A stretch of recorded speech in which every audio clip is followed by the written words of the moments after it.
All right, welcome to the Beyond Electric Sheep podcast. I'm Brick Thompson. And I'm Ed Daniels. Ed, it's good to see you. We're thinking today we want to talk about AI and healthcare. You've got a deep background. I hate to say it, but decades in healthcare. Decades. Yeah, that's right. And there's a lot going on with AI and healthcare. One of the things we were chatting about before we started recording was transcribing doctor's notes and records and so on. What do you see in there? What do you think is what's happening, and what do you think is coming? Well, I think healthcare is just really in an interesting place right now because, on the one hand, people's lives are at stake. It's a huge part of our economy, and it really pays to be conservative as far as the adoption of AI tools is concerned. But on the other hand, the field is so complex, the basis of knowledge is so deep. There's so much information out there in healthcare, and there's so much demand, not only with the clinicians themselves, but with you and me, average citizens, wanting to, have somebody to talk to about our various healthcare issues and questions that we might have. So, there's a huge potential. It's a little bit slower in terms of adoption, perhaps, than the commercial world, but I think it's it's happening all over, and now it's really going to be happening, I think, at an accelerated pace. So where do you think we're going to start seeing it first? Well, behind the scenes, a lot of stuff is happening already in like the pharmaceutical industry where these models are developing new molecules and sort of simulating the potential impact of those molecules. And also, my son is a surgeon. They use artificial intelligence for surgical navigation and sort of planning out certain types of surgeries ahead of time.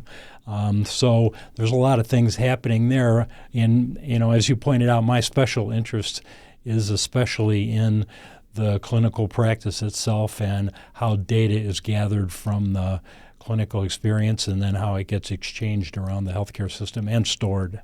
Okay, so what's a typical use case? There's probably several, but I actually was at a surgeon to get a shoulder injury fixed, and he had a device in the examination room that he was dictating notes to, right, that I assume is using some kind of AI to do a summary and go into my chart. So that's one obvious use case. Is that what you're thinking about, or is it something more I think detailed?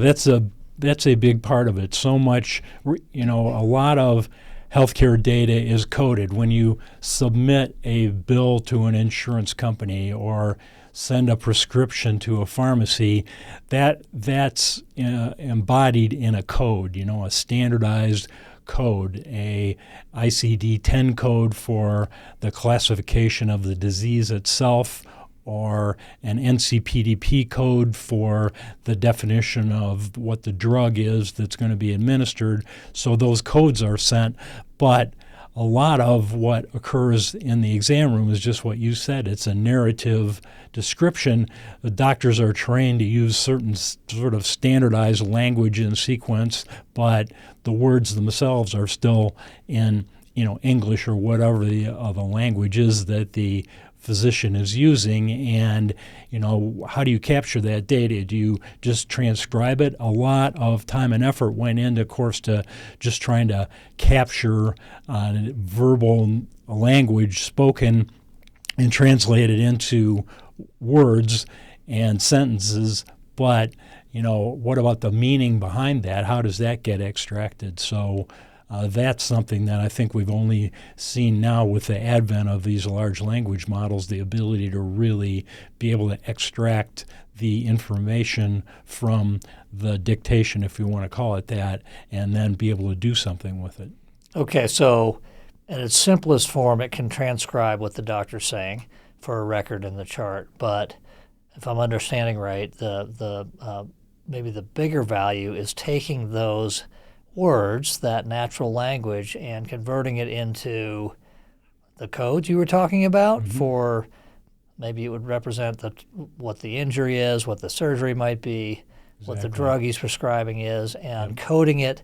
And I'm guessing a lot of that coding happens so that the payers, the insurance companies, can Right. do their thing. There's a huge business in just optimizing the code so that if you put in all of the details, not just that you did a certain surgical procedure, but what were the complications associated with it, what were the other sort of difficulty factors. If you code down to a detailed level, you can generate better reimbursement than if you just code at a higher level. And so, that's important. It's also important because not only for charging for a particular procedure that's done, but also even if you're, say, a member of an HMO or something like that, a lot of those organizations get better funding from their various sources, maybe the government, if you are able to explain the level of risk that your patients are at. And so that also requires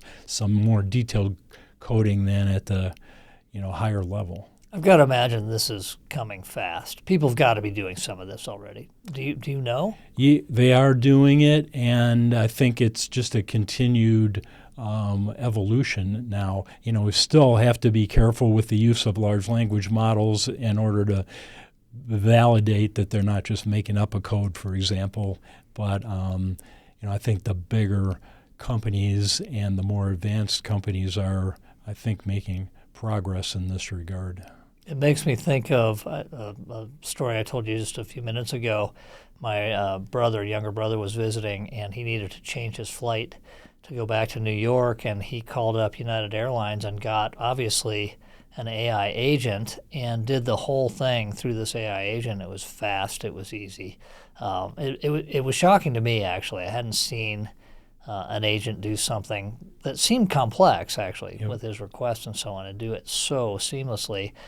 It makes me think that they're going to start having that in these medical things too, and maybe they do have some of that already. I don't know. Yeah, I mean, when you think about it, even just the logistics of making an appointment, making sure the patient gets to the appointment, et cetera, these things can all be really aided by natural language agents and the background scheduling algorithms.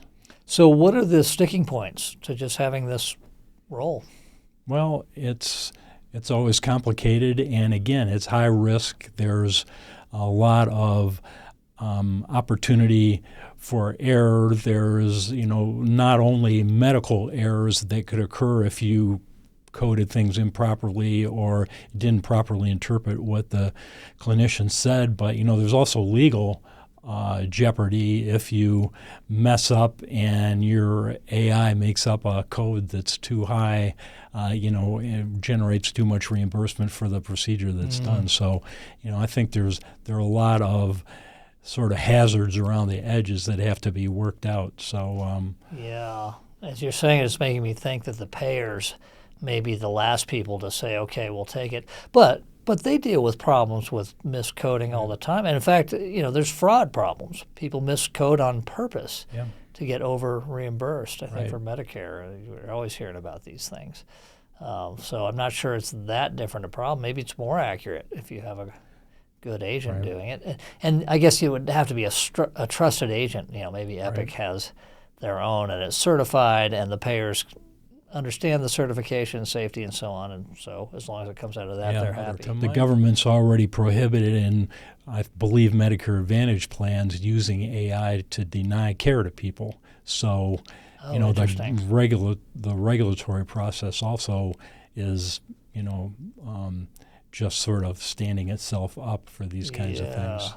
So are they saying if the AI says, oh, you shouldn't approve this, then it needs to go to a person, or are they saying an AI can't be in the loop at all? I don't think it's that. I think it's more that a human has to review it and be in the loop and be the ultimate responsible party because, at the moment anyway, AIs can't be the responsible party. Yeah, there's still too much hallucination and so on.